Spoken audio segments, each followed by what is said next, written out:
जय हिंद दोस्तों। Government of India के मिनिस्ट्री ऑफ रेलवेज की तरफ से आरपीएफ के एसआई और कांस्टेबल का वैकेंसी का नोटिफिकेशन आ गया है। शॉर्ट नोटिफिकेशन आया है अभी। सेंट्रलाइज्ड एम्प्लॉयमेंट नोटिफिकेशन नंबर 01/2024 और 02/2024 के तहत आरपीएफ में एसआई और कांस्टेबल का वैकेंसी का नोटिफिकेशन, शॉर्ट नोटिफिकेशन आया है अभी। डिटेल्स नोटिफिकेशन आने वाले समय में आएगा, जिसमें अभी जो शॉर्ट नोटिफिकेशन आया है उसके तहत आरपीएफ में सब इंस्पेक्टर का 452 वैकेंसी और कांस्टेबल के लिए जो नोटिफिकेशन आया है वो 4208 का नोटिफिकेशन अभी आया है, जिसमें नोटिफिकेशन में ये नंबर दिया हुआ है कि ये आगे पीछे हो सकता है। उसके तहत एम्प्लॉयमेंट के तहत बाद में रिक्रूटमेंट के तहत ये नंबर मतलब बढ़ सकता है, घटने की संभावना नहीं। ठीक है। इस दोनों में जो एज का क्राइटेरिया रखा गया है, जो पहले एज था वो जो एसआई का होता था 20 से 25 था, लेकिन इस नोटिफिकेशन में ध्यान देने वाली बात यह है कि इस नोटिफिकेशन में एज को बढ़ाया गया है, जिसमें 20 से लेके 28 साल तक और कांस्टेबल का 18 से लेके 28 साल तक का वो रखा गया है। ये जो एज जो है 20 से लेके 28, जो पहले 25 होता था, 3 साल जो कोविड पेंडेमिक आया, 3 साल जिसमें वैकेंसी नहीं आ पाई, इसके लिए गवर्नमेंट ऑफ इंडिया ने क्या किया कि एज रिलैक्सेशन को मतलब ये जो है 20 से 25 के बदला 28 कर दिया है।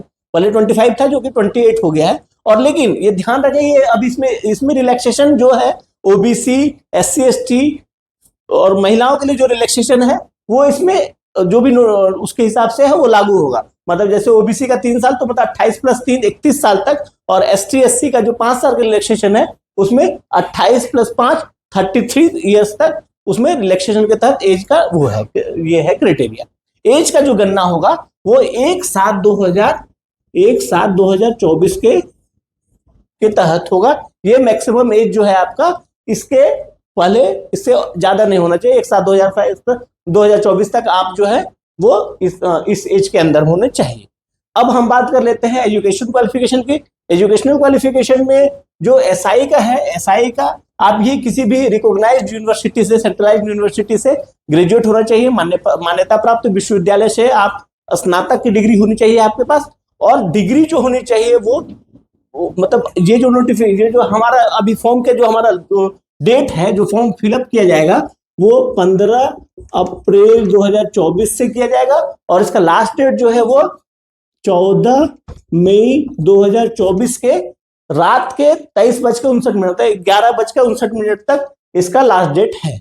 और इस लास्ट डेट से पहले आपका रिजल्ट डिक्लेयर हो जाना चाहिए। जो भी इसमें एजुकेशन क्वालिफिकेशन के हिसाब से जो मांगा गया है वो आपका, जैसे रिकॉग्नाइज्ड एसआई के लिए जो रिकॉग्नाइज्ड यूनिवर्सिटी से आप ग्रेजुएट होना चाहिए, तो आपका ग्रेजुएशन का फाइनल ईयर का रिजल्ट जो है, फाइनल पूरा रिजल्ट वो इस डेट से पहले आ जाना चाहिए। आपका अगर रिजल्ट पेंडिंग है तो आप इसको अप्लाई नहीं कर सकते।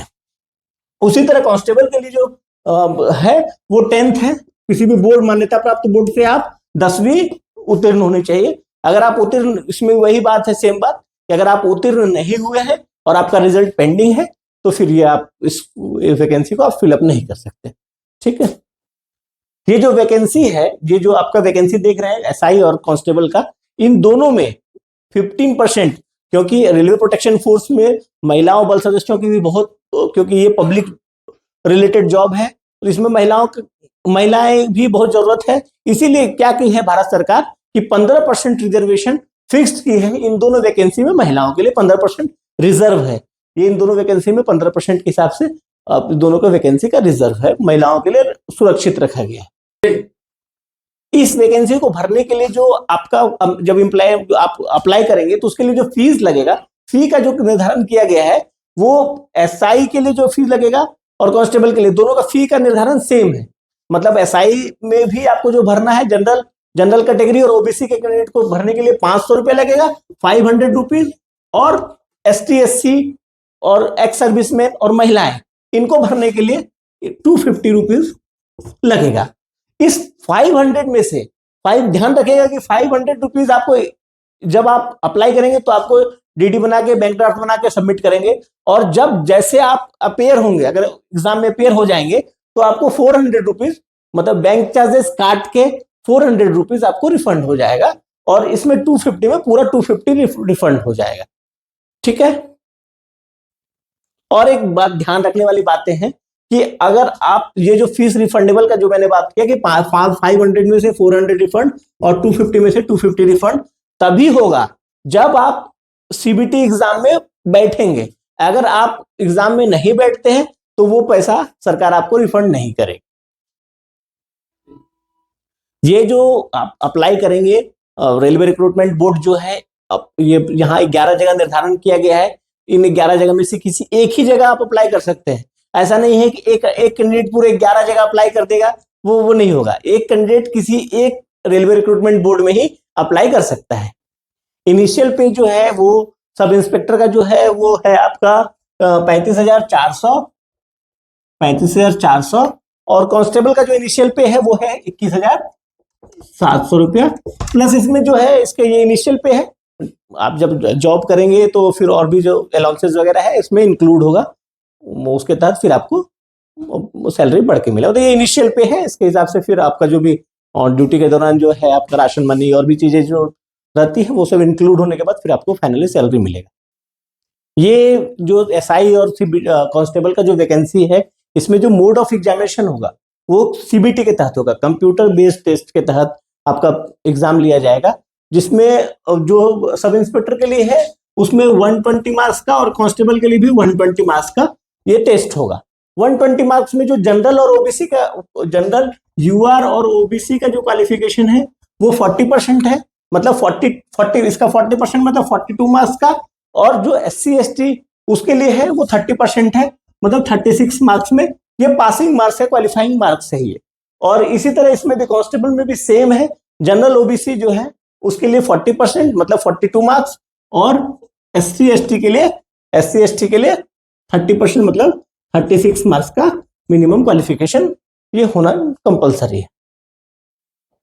शॉर्ट नोटिफिकेशन में आपका जो सीबीटी एग्जाम होगा उसमें एग्जाम के पैटर्न के बारे में नहीं अभी बताया गया है, लेकिन ये पूरी संभावना है कि जो 120 मार्क्स का जो एग्जाम होगा आपका, उसमें आपका मैथ्स जो होगा वो होगा 35 मार्क्स का, रीजनिंग जो होगा, रीजनिंग भी 35 मार्क्स का, और आपका जीएस जो होगा, जीएस होगा 50 मार्क्स का। ये टोटल मिला के 120 मार्क्स का ये संभावना है, जो कि आपको जो फाइनल जब पूरा डिटेल्स नोटिफिकेशन आएगा उसमें इस बात का रहेगा जी। ये जो सब इंस्पेक्टर का और कांस्टेबल का जो है, एसआई और कांस्टेबल का, इसका फिजिकल मेजरमेंट के बारे में भी जान लीजिए, क्योंकि आपको पता होना चाहिए कि मैं फिजिकल मेजरमेंट मेरे में फुलफिल हो रहा है कि नहीं, मैं भरूं या ना भरूं। तो सबसे पहले आप अपना फिजिकल मेजरमेंट के बारे में जान लीजिए कि फिजिकल मेजरमेंट के हिसाब से आप एलिजिबल हैं या नहीं है। तो एसआई का जो जनरल और ओबीसी का जो है, इसका मिनिमम हाइट होना चाहिए 165 सेंटीमीटर। ये मैं आपको बता रहा हूं मेल के लिए, फॉर मेल 165 सेंटीमीटर, और फीमेल के लिए जो है 157 सेंटीमीटर। फीमेल के लिए 157 सेंटीमीटर ये हाइट होना चाहिए। और आपका दोनों के लिए, एसआई और कांस्टेबल दोनों के लिए जो ये क्राइटेरिया है वो सेम है, इसमें दोनों के लिए जो जनरल ओबीसी का जो मेल और फीमेल का है। अब बात कर लेते हैं एससी एसटी का। तो एससी एसटी के लिए मेल के लिए 60 सेंटीमीटर चाहिए, 160 सेंटीमीटर मेल के लिए, और फीमेल के लिए जो चाहिए 152 सेंटीमीटर ये चाहिए। लेकिन मैं आपको एक बात बताना चाहता हूं कि ये जो जनरल का 165 और 157 का जो क्राइटेरिया निर्धारित किया गया है, उसमें कुछ राज्यों के लिए, जैसे सिक्किम, पहाड़ी क्षेत्र वाले राज्य जहां पर लोगों की मतलब हाइट कम होता है, वहां मतलब वो प्राकृतिक उसके वजह से जो लोगों का हाइट कम होता है, तो वहां पर क्राइटेरिया आपको जो फुल नोटिफिकेशन आएगा उसमें पता चल जाएगा, उसमें उसके हिसाब से कम होता है। वहां पर 165 सेंटीमीटर जनरल के लिए नहीं चाहिए। मैं आप लोग मतलब सोच रहे होंगे कि पहले फिजिकल मेजरमेंट के बारे में सर बता रहे हैं, तो पहले सीबीटी के बारे में बता रहे हैं, तो आप लोगों के मन में ये दुविधा चल रही होगी कि सर पहले सीबीटी होगा, एग्जाम होगा, रिटन एग्जाम होगा, या फिर पहले फिजिकल मेजरमेंट होने के बाद फिजिकल इफिशिएंसी टेस्ट होगा। तो मैं आपको ये क्लियर कर दूं कि पहले आपका सीबीटी एग्जाम के तहत आप एग्जाम होगा, उसमें जो क्वालिफाई करेंगे उसको फिजिकल एफिशिएंसी टेस्ट के लिए बुलाया जाएगा। जब आप सीबीटी एग्जाम क्वालिफाई कर जाएंगे तो फिर आपका जो फिजिकल एफिशिएंसी टेस्ट होगा उसके लिए भी जान लीजिए कि आपका मतलब फिजिकल एफिशिएंसी कितना होना चाहिए। तो मेल जो है, ये मैं आपको बता दूं कि ये जो मेल जो है वो मेल के लिए 1600 मीटर का दौड़ होगा फर्स्ट, 1600 मीटर का दौड़, और फीमेल के लिए 800 मीटर का दौड़, फीमेल के लिए 800 मीटर का दौड़, ये दोनों में ये सेम है। जनरल ओबीसी के लिए मेल के लिए इसमें टाइमिंग है 6 मिनट 30 सेकंड निर्धारित किया गया है। 6 मिनट 30 सेकंड्स में आपको ये दौड़ क्वालिफाई करना है। फीमेल के लिए 1600 मीटर दौड़ नहीं होगा, वो 800 मीटर का दौड़ होगा जो कि 4 मिनट में क्वालिफाई करना है, 4 मिनट्स में क्वालिफाई करना है। मैं जो पहले बताया कि आपको 1600 मीटर का दौड़ 6 मिनट 30 सेकेंड्स में, और महिलाओं के लिए जो 800 मीटर का दौड़ होगा वो 4 मिनट में है। ये सब इंस्पेक्टर के रिक्रूटमेंट के लिए है, ठीक है। कांस्टेबल में क्राइटेरिया चेंज हो जाता है, कांस्टेबल का क्राइटेरिया देख लीजिए, समझ लीजिए। कांस्टेबल्स के लिए 1600 मीटर का दौड़ जो है वो 5 मिनट 45 सेकेंड्स में आपको क्वालिफाई करना है, ठीक है। और महिलाओं के लिए फीमेल के लिए 3 मिनट 40 सेकेंड। पहले जो 4 मिनट था, जो सब इंस्पेक्टर के लिए 4 मिनट है, वो एसआई के लिए है 800 मीटर दौड़, लेकिन कांस्टेबल फीमेल के लिए जो चाहिए वो 3 मिनट 40 सेकेंड। कांस्टेबल फीमेल के लिए कांस्टेबल फीमेल के लिए आपका ये 800 मीटर का रनिंग होगा, जिसको 3 मिनट 40 सेकेंड में पास करना है। अब सब इसमें आपको 3 मतलब फिजिकल एफिशिएंसी टेस्ट में 3 एग्जाम होगा। पहला 1600 मीटर एसआई के लिए मैं पहले बता रहा हूं कि 1600 मीटर दौड़, फिर लॉन्ग जंप और फिर हाई जंप। तो 1600 मीटर का निर्धारण तो हम लोग कर लिए कि कितना में क्वालिफाई करना है।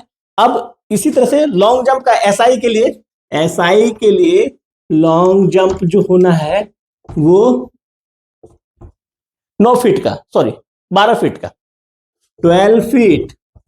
और सर बोलेंगे कि कांस्टेबल के लिए लॉन्ग जंप, तो कांस्टेबल को 14 फीट लॉन्ग जंप करना पड़ेगा, तब वो क्वालिफाई करेंगे, ठीक है। इसी तरह महिलाओं के लिए लॉन्ग जंप जो है कांस्टेबल फीमेल के लिए वो मतलब ये महिलाओं में बराबरी है। महिलाओं में दोनों को 9 फीट जंप करना है, चाहे आप कांस्टेबल के लिए लॉन्ग जंप है या एसआई के लिए लॉन्ग जंप, दोनों के लिए फीमेल के लिए दोनों के बराबर है, आपको 9 फीट दोनों के लिए। एसआई फीमेल और कांस्टेबल फीमेल दोनों के लिए लॉन्ग जंप 9 फीट है, ये दोनों के लिए सेम है, ठीक है। अब हम बात कर लेते हैं हाई जंप की। तो हाई जंप जो है, हाई जंप जो है एसआई के लिए 3 फीट 9 इंच, ये हो गया मेल के लिए। मेल एसआई के लिए 3 फीट 9 इंच एसआई के लिए, और मेल कांस्टेबल के लिए 4 फीट का निर्धारण किया गया है।